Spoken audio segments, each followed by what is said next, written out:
So what's good, TMG fam? It's your boy Ellen. I'm back with another reaction. How y'all feel? Welcome back to the channel. Salute, man. So first of all, shout outs to everybody in the Navy, man. Let me just give a special shout outs to everyone, past or present, in the Navy, man. Appreciate your service. Matter of fact, anybody who's been in the service, period, we appreciate your service, all right?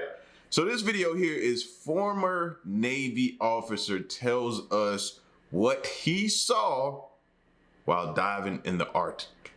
Now, when you gotta run back, tell somebody or make a video, you know it gotta be something crazy he's seen down there. You know what I mean? So I'm anxious to see. If you new, hit that subscribe button, join the fam, rock out with us, baby. The weekend is almost here, y'all. We making it. Tomorrow we can say we made it, all right? Let's get to the video, man. Here we go.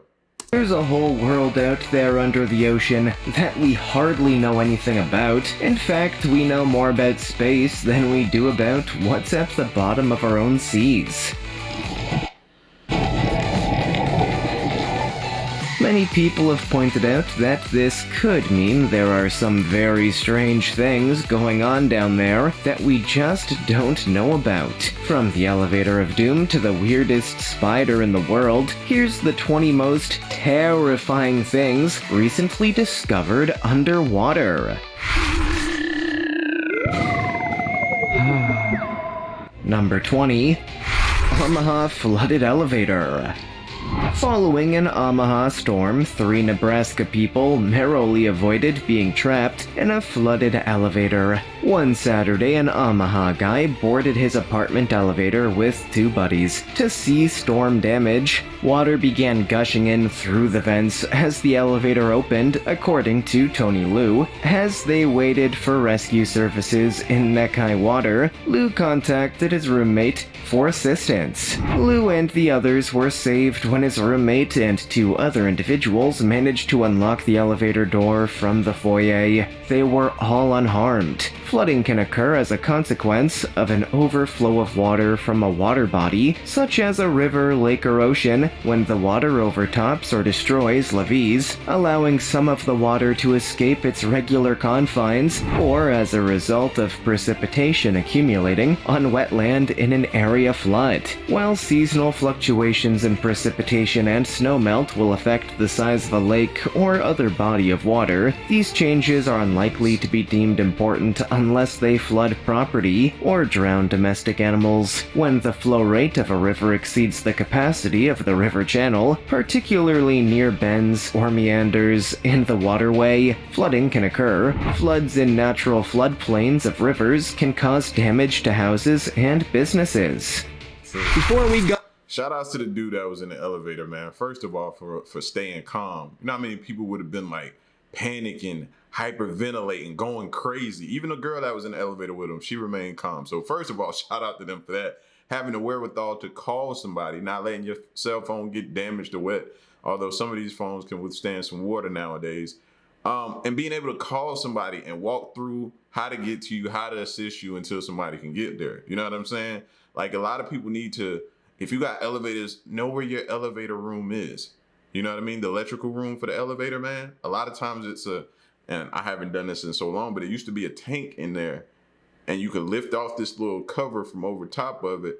And if it's, you know what I mean, the hydraulic system is there, and it'll be a little switch on there where you can release the hydraulics, let it down, and kind of open the door up a little bit. Because we had people stuck in the elevators on the campuses where I lived at when I was a firefighter. So yeah, man, start learning where that stuff is at. go on, like this video, smash the subscribe button, and click the notification bell right now, or this centipede will crawl on your face when you're sleeping. Time for the rare topic. This image comes from a US Navy officer who decided after retirement he just couldn't get enough of the ocean. So he decided to keep up his hobby of deep sea diving in the Arctic Ocean, bringing a camera along with him in case he saw any awesome beluga whales. But instead of that, he managed to produce this image of the most terrifying creature ever seen in the ocean, and now this gotta be fake. I'm calling it fake because you wouldn't have lived to tell about that. You see that thing? Former Navy officer tells us what he saw while diving in the Arctic. Apparently this is a kind of mammal that lives in the deep sea and only surfaces at night to breathe. It was strangely human-like. As for the diver, he quit deep sea diving right away after this. What kind of animal do you think this is? Do you think it's a relative of human beings? Comment down below with the hashtag #RareTopic and let us know your opinion in relation to what we just showed on screen. With that said, let's keep things moving. Number 19. Sea spider that suck on prey.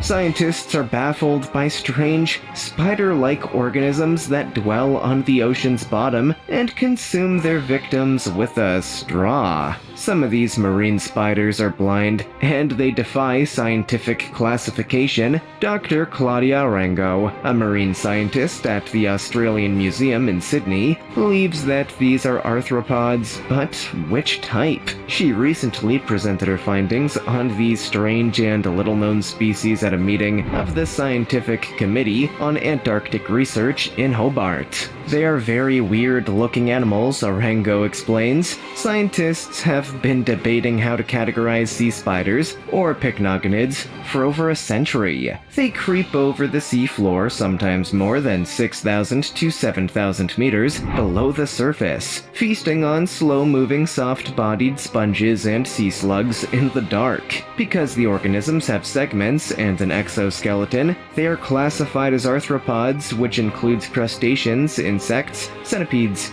and spiders. They do, however, have a peculiar set of characteristics, including a unique feeding system. They have a proboscis that's like a straw that they insert into the animal and suck out the juices, Arango explains. Such characteristics make it difficult to classify them into any of the known arthropod groupings. They look like spiders, but they are not real spiders, Arango explains. It's been very hard to place them in a position within the tree of life. Number 18. Flying shark. If the fear of sharks wasn't enough for the ordinary swimmer, diver, or surfer, flying sharks are sure to add to the terror. The only group of great white sharks in the world that performs these jumping feats on a regular basis may be found in False Bay in Cape Town. These massive sharks, on the other hand, aren't taking to the air as an evolutionary adaptation to collect birds in the air or locate hapless swimmers along the coast. Instead, they breach in the same way as whales do, as part of their hunting strategy. Seal Island is located in False Bay. As the name says, this location is home to a large colony of seals, which are a favorite diet of the great white. This prey has a high body fat content, which is great for delivering extra energy to the sharks. Imagine seeing that up close. Imagine seeing that. Like, that's a good and a bad thing at the same time. Imagine seeing that up close, bro. You'd be so, like, ready to get back to land. Just when you realize how real it is out in the water, man. Nah. Sharks typically startle their victims by attacking from underneath. This is helped by the fact that its top body is quite dark and blends very nicely with the dark ocean depths. Furthermore, when swimming, few creatures gaze down. The great white gets up a large amount of speed from deep below when it spots a seal on the surface of the water as it makes its journey over deep ocean waters en route to or from the island. Number 17. Marine flatworm. Marine flatworms are intriguing yet basic animals that live in the world's waters. These tiny worms, which range in size from a fraction of an inch to around 3 inches, may be found on coral reefs all over the world, but some dwell at much deeper depths. Blacks, pinks, blues, reds, greens, and yellows are the most common colors. They are frequently seen snuggled into nooks, although they can sometimes be out in the open. Because their brilliant coloration alerts predators to their toxicity, many species are quite safe in open environments.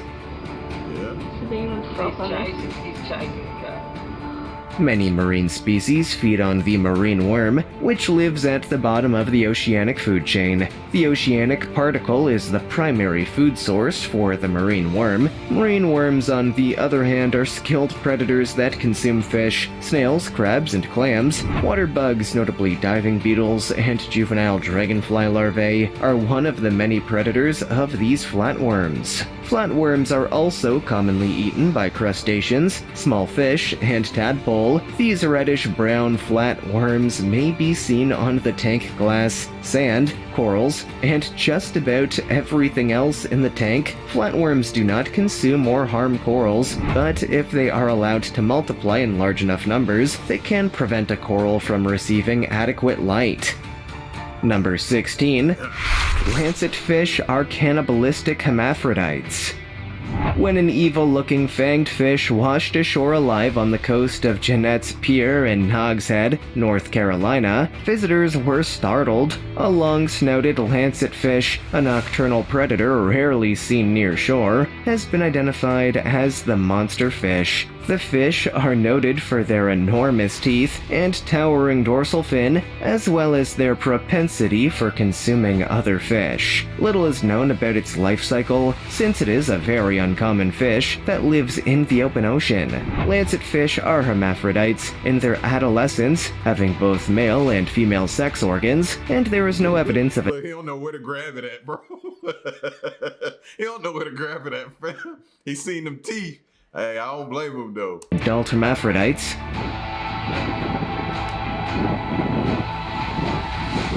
Because of its huge, jagged dorsal fin which spans almost the whole length of their back, lancet fish are also known as handsaw fish. The fish have no scales, and their skin is covered with pores rather than scales. They can reach a maximum length of 2 meters. Lancet fish feed at night and consume crabs, squid, and smaller fish in addition to other lancet fish. Seals, sharks, and other large fish, including tuna, feed on the lancet fish. They're not considered a nice fish for human eating, but rather a trash fish that occasionally eats bait meant for more lucrative catches.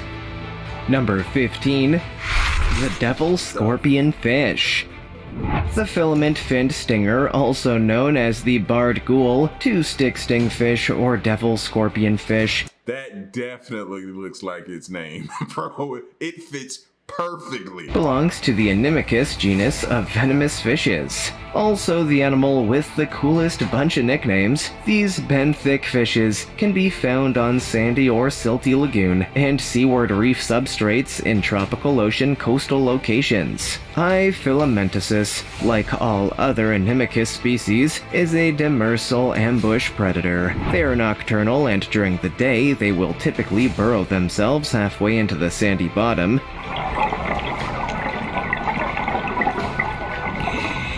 Adults range in length from 13 to 20. Well, I look like he was walking instead of swimming. That just makes it even worse and scarier.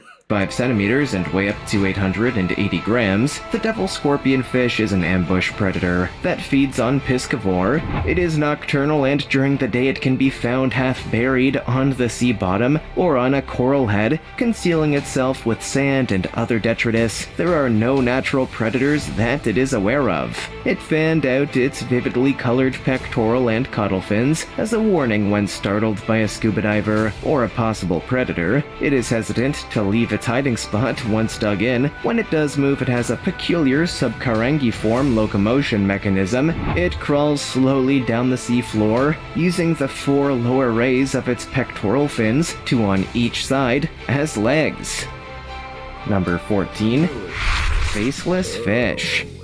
During a journey to one of the lowest parts of the ocean ever visited, Eastern Australia's abyss, scientists discovered a faceless fish. Scientists on That's an alien. That was dropped into the water, bro. board the HMS Challenger, a research vessel that toured the waters near Papua New Guinea in 1873, discovered the first specimen of the species. Australia's Museums Victoria and the Commonwealth Scientific and Industrial Research Organization are leading the current project, dubbed Sampling the Abyss. A total of 40 scientists participated in the month-long project, which focused on marine species found at depths of up to 4,000 meters. Some preliminary preliminary results have been released, including a slew of species thought to be novel to science. According to AFP, over a third of the specimens brought up thus far are totally new, according to museum's Victoria's chief scientist, Tim O'Hara. The faceless fish is uncommon. Despite the fact that it is not new to science, O'Hara commented on the discovery, saying that because it is so black at such high depths, more organisms living there don't require eyes. It hasn't got any eyes or a visible nose, and its mouth is underneath, he remarked of the faceless fish. Number 13. The peanut worm. Any member of the invertebrate phylum Sipuncula, a type of unsegmented sea worms, is known as a peanut worm. The mouth is at the end of a retractable introvert on the head. One or more rings of tentacles normally encircle the mouth. Peanut worms range in size from a few centimeters to 500 millimeters or more. They may be locally prevalent on seabeds throughout the world's seas. Despite their rarity, peanut worms are bottom-dwelling creatures that dig in mud or sand between tides or in the oozes of the deepest ocean channels. Peanut worms have a muscular trunk that varies in form, from cylindrical to globular, as well as a slender anterior introvert, retractable proboscis that is muscular, extremely extensible, and capable of being retracted into the trunk by retractor muscles. Hooks or spines can be seen towards the introvert's tip, while glandular pores and papillae can be found all over the trunk and introvert. A lengthy alimentary canal spirals backward from the mouth to the posterior area of the trunk, then forward to the dorsal anus towards the anterior end of the trunk, within the body cavity. The tentacles are connected by a contractile vessel, or compensating sac, that extends forward from the esophagus. Number 12. Lizard fish. Lizard fishes are benthic marine and estuarine bony fishes that belong to the Holopiform fish order, which includes 15 extant and ancient families of marine ray-finned fish. They may be found all over the world in tropical and subtropical marine environments. Lizard fish. I instantly just started feeling like something was in my throat. You ever eat fish and bones get in your throat? Seeing that fish just mentally took me back there. I need a piece of bread or something right now. Y'all ever ate? Come on, man. You gotta. People in the South know what I'm talking about. Man, you eat that fish with all them bones in it. Yeah, bro. You gotta get that bread real quick. Fishes are typically small, with the biggest species reaching a length of around 60 centimeters. Their bodies are slim and rather cylindrical, and their heads resemble those of lizards. The dorsal fin lies in the center of the back, with a tiny adipose fin closer to the tail. They have sharp teeth all across their jaws, even on the tongue. Lizardfish are benthic invertebrates that live in shallow coastal waters. Even the deepest dwelling lizardfish species exist in seas less than 400 meters deep. Some members of the Harpedontidae subfamily dwell in brackish estuaries. They enjoy sandy areas and have body colors that assist them blend in with the surroundings. Lizardfish larvae are free-swimming creatures. The presence of black blotches in their guts, which are visible through their translucent scaleless epidermis, distinguishes them. Number 11. Chimera. A chimera, sometimes known as a ghost shark, is a cartilaginous fish related to sharks and rays that belongs to the Chondrichthyes class. Chimeras have cartilaginous skeletons, similar to sharks and rays, and males have external reproductive organs derived from the pelvic fins that are used to deliver sperm into the female's body. Unlike sharks and rays, chimeras have a single external gill hole on each side of the body, which is covered by a flap similar to bony fishes. Male chimeras have a supplementary clasping organ. Why does fish look all 3D? The tentaculum, on the forehead and in the front of each pelvic fin, which is unusual among fishes. Chimeras may be found in all oceans temperate to cold waters, from rivers, estuaries, and coastal waters to oceanic depths of 2,500 meters or more. They have poor swimming abilities and are sensitive when captured, dying soon once they are out of the water. Small fish and invertebrates make up their diet. Females deposit huge elongated elongated eggs with horny covers to protect them. Chimeras are edible and are sometimes marketed as food. Guns and delicate tools used to be lubricated with their liver oil. Chimeras are assumed to have disappeared after the Devonian extinctions, which occurred 360 million years ago. The oldest Chimera fossil is a skull named, bear with me here, Duakesoliustuizeni, that was unearthed in the Karoo area of South Africa in the 1980s and dated to around 280 million years ago. Number 10. Barrel-eye fish. The spookfish is another name for the barrel-eye fish, which should give you an idea of what sort of species we're dealing with. This does not imply that this fish is a CIA operative. It's a different type of spook, as in a creepy-looking fish with strange eyes. The eyes are barrel-shaped as the other name implies, and they face directly upwards, which is more strange. I don't know why I feel like this fish got a higher IQ than I do. Look at it, just looks smart, don't it? This fish doesn't need to watch where it's going, it only has to gaze up to see what's going on above. This permits them to hide on the bottom and keep an eye out for any prey that comes too close, then attacks before it can flee. They can then simply swivel their eyes forward and continue if necessary. This fish's family name is Opisthoproctidae, which is Greek meaning behind anus, which is a whole other part of this strange species that we won't go into here. These fish are also renowned for being thieves that would take food from other fish, so if you see a lot of them, you know you're in a terrible part of the ocean and should get home before nightfall. Number 9. Skulls found in evil Maya sinkhole. Mayan archaeologists have uncovered a startling find in a cursed pit that the ancient civilization thought led to the underworld. The so-called entryway, which is actually a cenote, or sinkhole, was discovered in the Mexican hamlet of Telchequilo, just south of Mayapan. College of St. Rose archaeologist Bradley Russell and a group of divers fearlessly climbed down 20 meters into the unknown. The team, on the other hand, had cause to be wary. Dr. Russell explained why the sinkhole is referred to be evil to National Geographic. To this day, people do not drink water from that cenote. It is generally considered taboo, he remarked in 2014. It's off limits, parents don't allow their children to play near it, and there are a lot of myths about this cenote having bad or malevolent spirits. I don't blame the parents. You don't see nothing but death. That's all that's down there. It's linked to it.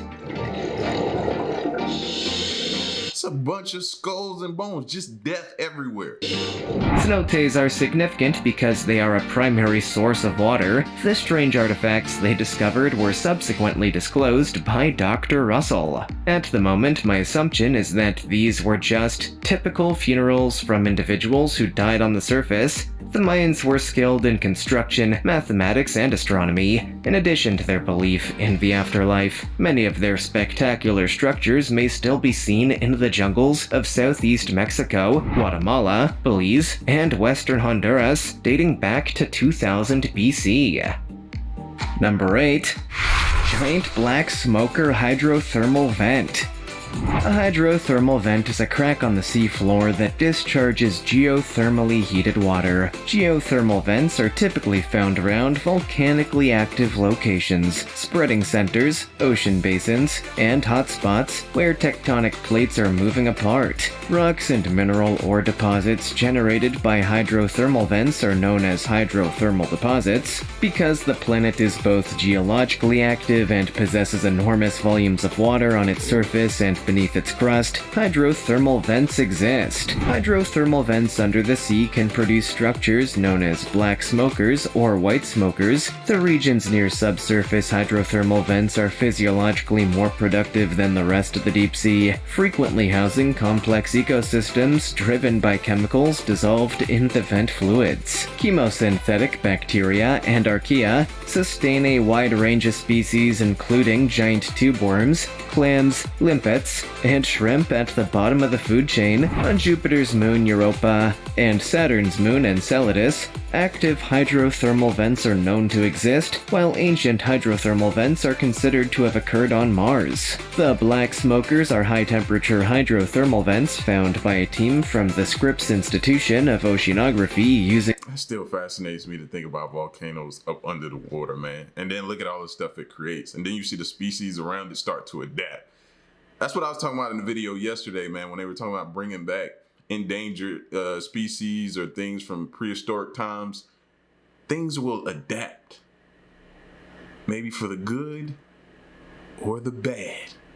But this still fascinates me, man. Just to think of seeing that underground volcano and seeing it come up and then what it forms. It's crazy to me. The submersible Alvin in spring 1879, the RISE mission studied the East Pacific Rise at 21 degrees north with the intention of using the Alvin to test geophysical mapping of the sea bottom and discovering additional hydrothermal region beyond the Galapagos rift vents. Number 7. Alien-looking creature transforming near ocean floor at over 3,700 feet. A video of a strange monster that morphs underwater has gone viral on the internet, shocking internet users. The footage was shot by a remotely operating vehicle at a depth of 3,753 feet in the Indian Ocean and uploaded to YouTube channel Definitely want to keep your distance. In JRD, according to the video's description, the footage was shot on Africa's east coast and has not been manipulated. The video became viral in 2013, but it has just reappeared online. The clip starts with the item floating in the water for a minute and 18 seconds. The morphological characteristics are unlike those of any other known species. The item gradually transforms into a black ball-like shape as the film proceeds. It expands up from the circular structure after a while and then elongates. Various colored lights may be observed moving through the item. Its fin-like features are slowly spreading out. The item becomes entangled in the output from the ROV thrusters at the conclusion of the movie. Number 6. Zombie worms, Ocetics. Bones are more appealing to zombie worms than brains. In 2002, Ocetics worms measuring 2 to 7 centimeters were discovered dwelling in the bones of a decomposing gray whale on the deep-sea floor about 3,000 meters below the surface. More Ocetic species have been discovered since then, bringing the total number of Ocetic species to 26, according to the World Register of Marine Species. Zombie worms absorb lipids within mineral bones rather than eating them directly. They don't have a mouth or a stomach, thus their eating manner is considerably different from ours. Their skin secretes an acid that dissolves bone, releasing the fat and protein locked therein. The fat and protein they destroyed that, demolished it. Are then digested by symbiotic bacteria residing in the worm's bodies. It's unclear how Ocetics obtain nutrients from bacteria. They might just eat the bacterium, or nutrients are delivered to the worm in some way. Ocetics are best food for probably a year for them down there, man. They like vultures. Known for taking some of the remaining nutrients from whale carcasses that have fallen to the bottom of the ocean, although they don't distinguish between bones. They've also been discovered on fish bones and have colonized shipwrecked cow bones. Number 5. The selfruck rack. The Silfra is a rift in the Mid-Atlantic Ridge, which is the diverging tectonic border between the North American and Eurasian plates. It is located in Iceland. I didn't think he was gonna make it. Ingvallavatn Lake, which is part of the Ingvalir National Park. Silfra is located in the Ingvalir Valley, which is also home to the Ingvalir National Park. The valley was produced by the diverging tectonic movement of the Eurasian and North American plates, as was Silfra itself. Every year the plates drift roughly 2 centimeters apart, creating stress between the plates and the Earth mass above. This strain is alleviated by massive earthquakes that occur every 10 years or so, causing cracks and fissures in the Ingvalir Valley. One of the largest and deepest of these fissures is Silfra, which is located on the rim of the Pingvalavatan Lake. A significant aquifer is intercepted by the Silfra fissure, which supplies many springs at its base. Caves have developed within the fissures as boulders and rocks have fallen into the growing holes. Silfra's clean water and position within the continental rift make it a popular spot for scuba diving and snorkeling. Number 4. Apollo 11 engines. Massive engines that sent humans to the moon more than 40 years ago have been retrieved by a private expedition led by the founder of Amazon.com. They were assumed to be lost forever on the ocean floor. "We found so much," said Jeff Bezos, the online realtor's CEO, in a blog post on the Bezos Expeditions website. "We have seen an underwater wonderland, an incredible sculpture garden of twisted F1 engines that tells the story of a fiery and violent end, one that serves testament to the Apollo program." The 5 F1 engines that powered each of the launcher's first stages fell into the Atlantic Ocean and sunk to the ocean when NASA's massive Saturn V rockets were launched on missions to Earth orbit and the Moon in the late 1960s and early 1970s. They were supposed to stay there indefinitely abandoned. Then a year ago, Bezos claimed that his private and until then secret expedition had discovered what they thought were the engines from the 1969 Apollo 11 mission, which kicked off the trek to land the first humans on the moon. Number 3. Underwater base jump. Prepare to have your jaw dropped. Guillaume Neri, a daredevil base jumper, chose to take on a gigantic underwater sinkhole, popularly He crazy. Like, what is wrong with him, man? They need to get his brain checked out. He crazy. What? known as a blue hole in the Bahamas, and filmed his experience in an awesome clip. Dean's blue hole, at up to 115 feet wide and 663 feet deep, is the world's deepest blue hole, and Neri went directly into the heart of it without any oxygen tank. The film was first released in 2010, however it has lately gained popularity with over 24 million views on YouTube. Although some reports claimed he had reached the bottom of the massive hole, he conceded that he never did because the distance is so far as to— I was about to say, it's no way possible, bro. That pressure would— No, ain't no way. I get it. We discovered that some people were holding their breath for 15 minutes, and he definitely got to be one of them, but he ain't going— I just don't see him making it to the bottom of that. If he did, he lying. Make it impossible. This movie is an artistic project of fiction. In any case, the footage of Neri descending into the enormous abyss is breathtaking. Number 2. Locomotive Graveyard. We've all heard about the railroad graveyards, but have you ever heard of one that's submerged? Check this out. There's a deep-sea railroad cemetery off the coast of New Jersey. 2 locomotives that went missing in the 1850s are buried beneath 90 feet of water. Paul Hepler discovered this graveyard by mistake in 1985. He was using a magnetometer to map the ocean's depths. When the gadget flew above the graveyard, it detected 2 massive metal objects, which turned out to be the trains. At first, I had no idea what it was because the water was dirty and visibility was so poor. He told the publication, "I could see they were locomotives after I had a better look at them on later dives." Experts studied the trains in their watery resting place despite the thick water. The locomotives appear to be Planet Class 222 T-types, which are quite rare, a model that was only manufactured for a brief period of time, owing to the sad circumstance that they became obsolete practically as soon as they were manufactured. They were self-contained miniature locomotives weighing around 15 tons. According to Dan Lieb of the Philadelphia chapter of the Explorers Club, they were built for power, but were too tiny for the period. Other locomotives on the market at the time weighed 35 tons in contrast. The fate of the 2 steam engines, on the other hand, remains a mystery. There are no historical records of them being lost. In fact, there are no historical records of the engines ever being built. It's possible that the documents containing those facts were lost or destroyed in an accident, or that they never existed at all. Number 1. Flying Spaghetti Monster. A supreme entity lives beneath the surface of the water off the coast of Angola, or simply a strange-looking marine monster. In August, You would, from afar, look at that and be like, oh man, that look like some trash all piled up in a net or something. No.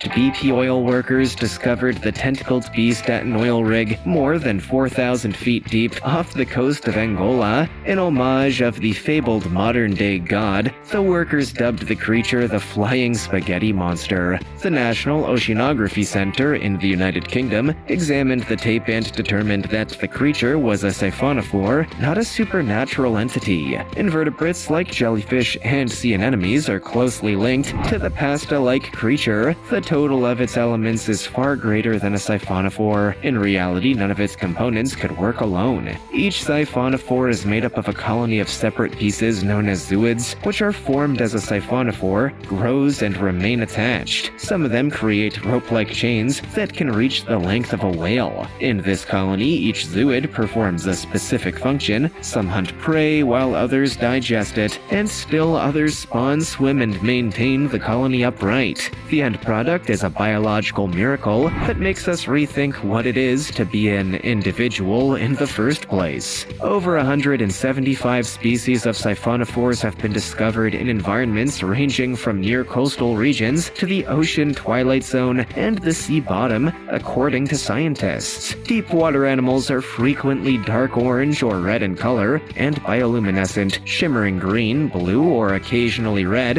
which attracts prey. Siphonophores utilize their many tentacles to sting and catch their victims, then inject the poison to render them unconscious. If you've ever handled a Portuguese man-o'-war, you're probably aware of this. Because of these characteristics, many people mistake siphonophores for their jellyfish cousins, although they are not the same thing. Will you ever go in the water again? What's the scariest thing you've ever It makes it that much harder to get in that water, man. I'm telling y'all. It just, each time, I just keep doing it to myself. I don't care at this point. Y'all know me, I don't care. Pool it is. I just get in the pool. But yeah, man, it make it hard for some of the stuff we've come across, man. And it's gonna keep happening over and over. So enjoy the ride with me. That's all I can tell y'all at this point. But I know for one thing, y'all gonna think about me when y'all go to the beach this summer. Y'all gonna be like, yo, oh, oh man, it's gonna be funny. Just know I'm laughing. That's all. All right. So y'all get at me in the comment section, man. Let me know what you thought, and stick around and stay tuned. Till next one, I'm gone. Peace.